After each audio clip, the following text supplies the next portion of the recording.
Eu começo a semana conversando com o especialista em segurança pública, doutor Nilson Diniz, que vai trazer então o seu comentário, é claro, sobre esse cenário da segurança pública aqui no litoral do estado. Doutor, muito bom dia, seja bem-vindo. Tivemos uma semana anterior, uma semana passada, com muitos homicídios no litoral paranaense, vários deles registrados aqui na cidade de Paranaguá. A semana que antecedeu a semana passada também com homicídios nessa região, inclusive numa situação envolvendo pessoas suspeitas de participação criminosa, provavelmente guerra de facção.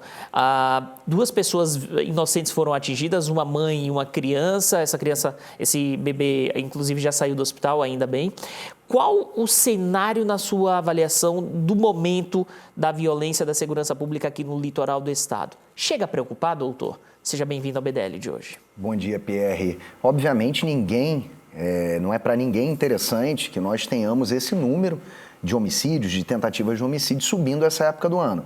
Nós sabemos também que é um período em que a disputa desses grupos criminosos fica mais acirrada.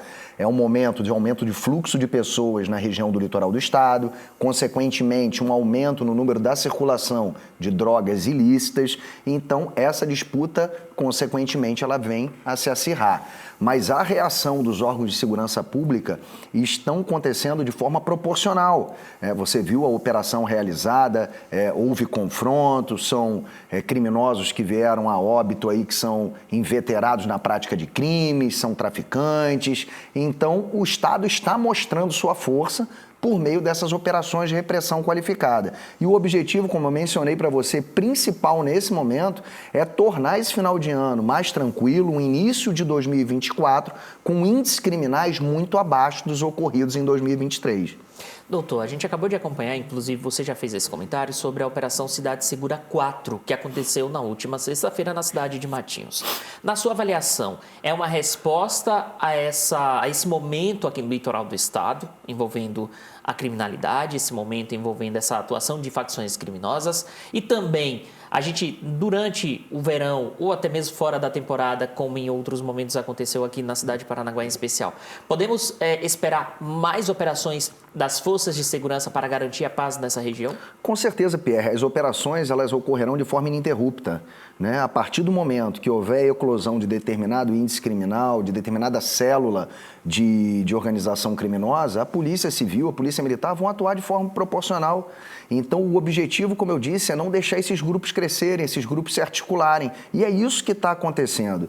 Deixar claro também, esse caso específico que você mencionou, que houve aí pessoas que não possuem qualquer vínculo com crimes sendo atingidas, inclusive uma criança, um dos suspeitos, né, o que teria sido responsável por esse disparo de arma de fogo, ele é o mesmo suspeito do atentado no Trapiche do Beira-Rio, que ocorreu também, onde foram atingidas pessoas que também não possuíam qualquer vínculo. Adolescentes foram atingidos, né, por disparo de arma de fogo realizados por esse indivíduo. E a Polícia Civil, por meio de um mandado de busca e apreensão, à época esse indivíduo era adolescente, conseguiu obter a apreensão dessa pessoa. Só que, infelizmente, esse indivíduo está em liberdade hoje cometendo crime semelhante. Eu digo a todos, né, sempre que eu concedo qualquer tipo de entrevista, eu aposto contigo que a grande maioria, eu afirmo com convicção, que a grande maioria dos autores de homicídios hoje na nossa cidade já foram presos pela Polícia Civil. Alguns deles até condenados, mas se encontram em liberdade, né? Então, a gente vive um momento preocupante com relação à mitigação da prisão, né? A prisão hoje se torna a última medida para conter um avanço criminal. E isso é muito preocupante, porque se essas pessoas, ostentando tamanha periculosidade, se encontram em liberdade, algo está errado. Inclusive, doutor, na Operação Cidade Segura 4, a gente viu agora o delegado falando sobre alguns suspeitos que entraram em confronto contra a polícia que estavam com tornozeleira eletrônica. Então, a gente tem um problema seríssimo, já conversamos sobre isso aqui no quadro Segurança Pública, do nosso sistema carcerário, né? Infelizmente, não ressocializa, porque chega lá, você tem acesso a outros criminosos que já são mais experientes, passam esse conhecimento para quem acabou de entrar, às vezes até um incentivo dentro dentro da própria cadeia a se filiar a alguma facção criminosa, enfim. Na sua avaliação, a gente precisa repensar esses dois pontos, o nosso sistema carcerário e também repensar as punições para quem pratica crimes aqui no Brasil. Você acredita que a gente precisa tornar essas punições mais severas? Pierre, com certeza. Nós precisamos cuidar do sistema prisional. Enquanto o sistema prisional se encontrar nesse processo de falência, nós vamos viver situações como essa. Foi muito importante você citar esse caso da tornozeleira eletrônica, porque a tornozeleira eletrônica ela é uma medida cautelar, uma monitoração eletrônica, justamente para desafogar o sistema carcerário. Quando se entende que a tornozeleira eletrônica é suficiente para evitar, para garantir a ordem pública, ela é aplicada e não é aplicada à prisão.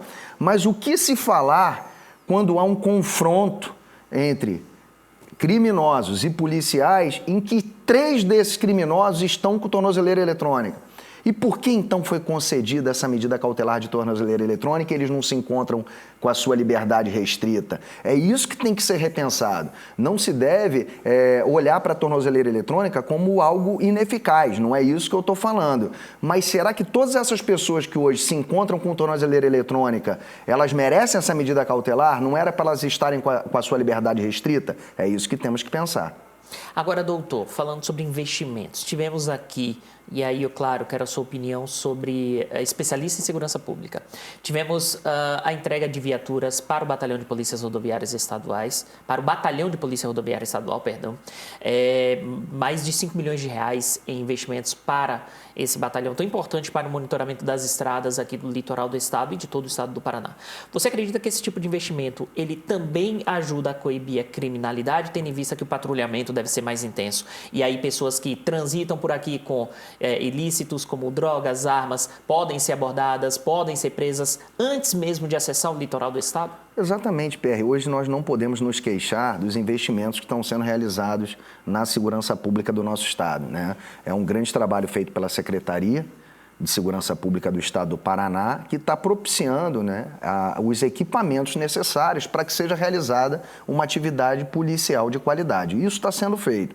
Obviamente, novas viaturas, elas obviamente vão propiciar aí um patrulhamento mais eficaz, mais efetivo, e é isso que está acontecendo. A Polícia Civil recebeu novas viaturas, viaturas de investigação, viaturas ostensivas para as operações de repressão qualificada. Você mesmo citou, a Polícia Militar está recebendo para incrementar seu patrulhamento ostensivo. Então, é muito possível que agora, nesse final de ano, nós tenhamos muito mais policiais patrulhando a nossa cidade, algo que já foi tão criticado lá atrás. E hoje esse problema não acontece mais. Nós vamos ter, sim, a cidade de Paranaguá policiada, não só Paranaguá, mas o litoral do estado todo. Doutor, para a gente finalizar, tivemos nos últimos dias, então, essa situação no bairro Santa Cecília, aqui da cidade de Paranaguá, que envolveu inclusive uma pessoa inocente, 2 pessoas inocentes que se recuperaram, graças a Deus. Tivemos logo no mesmo dia ali no Embu-Guaçu também 2 tentativas de homicídio. Tivemos também outras tentativas de homicídio aqui no litoral do estado. Um confronto que aconteceu com a pessoa suspeita atirando contra policiais, inclusive com a imprensa registrando o momento que esse suspeito teria então atirado contra os policiais, e homicídios aqui nessa região do Paraná, aqui na cidade de Paranaguá. A Polícia Civil já investiga todos esses casos, já atua para poder entender a dinâmica e quem sabe até mesmo chegar aos autores desses crimes ou dessas tentativas de homicídio? Com certeza, PR. O que está acontecendo é que há o homicídio, o primeiro, e há uma reação a esse homicídio. Então, é isso que está causando esse aumento no número de atentados contra a vida. São 2 grupos criminosos que estão travando uma disputa acirrada pelo domínio da traficância no nosso município. Então, você vai perceber que há homicídios e, logo na sequência, outros homicídios, tá? Que são reação aos primeiros. E a Polícia Civil busca antecipar as ações desses grupos criminosos para evitar que eles se articulem e continuem cometendo crimes. E se esses grupos criminosos eles se encontrarem enfraquecidos, obviamente a gente terá a disputa diminuída no nosso território, e é isso que a gente vai fazer agora no final do ano. Doutor, muito obrigado pela participação aqui no Bom Dia Litoral. Até uma próxima oportunidade para que possamos então debater segurança pública para o público de casa. Eu que agradeço, PR. Um abraço, ótima semana. Até mais. Abraço.